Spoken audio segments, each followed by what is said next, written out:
Bonjour à tous. Aujourd'hui, nous allons discuter du rôle des infirmières d'urgence auprès des familles dans la préparation à la mort d'un proche.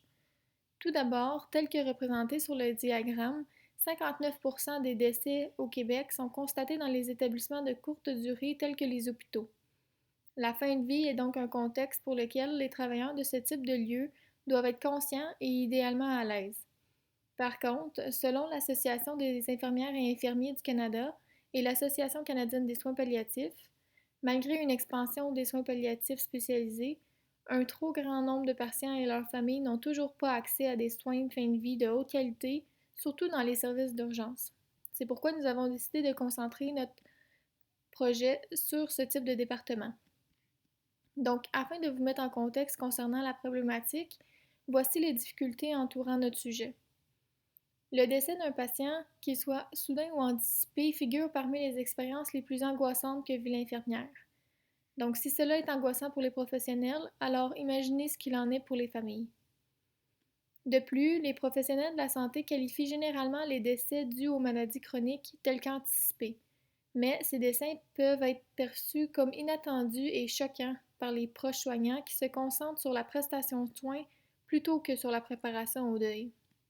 Donc, en contexte de fin de vie, la préparation à la mort correspond à un des besoins évoqués par les familles. De plus, certains enjeux organisationnels et culturels sont limitants. Par exemple, la présence du paradigme médical qui fait en sorte que l'objectif général des départements de soins aigus est généralement le diagnostic et le traitement en vue de la guérison et du congé.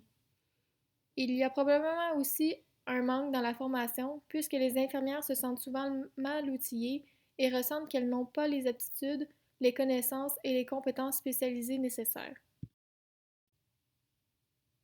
Pour rendre cela un peu plus concret pour la pratique, voici un cadre théorique qui résume bien les interventions et les résultats. Il est essentiel d'agir en amont en utilisant les visites à l'urgence comme de belles occasions de conscientiser les familles au déclin de l'état de santé de leurs proches. Pour y arriver, on peut voir que la communication est primordiale et au cœur des interventions réalisables par les professionnels de la santé. Plus on aborde le déclin avec les membres de la famille, plus cela permet de répondre à leurs besoins spécifiques, permet d'établir un plan de traitement réaliste, d'éviter l'acharnement, puis tout cela permet de déclencher un certain cheminement personnel en vue d'une préparation à la mort qui est notre sujet principal. Donc toutes ces interventions mènent à la préparation à la mort, mais ce concept, qu'est-ce que c'est exactement?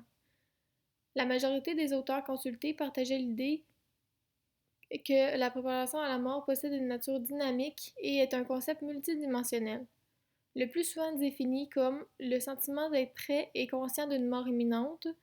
Par contre, les préoccupations vont au-delà du sentiment d'acceptation émotionnelle de la mort, puisque ça englobe le domaine médical, psychosocial, spirituel et pratique, qui chacun d'entre eux comporte trois dimensions relatives, soit cognitive, affective et comportementale.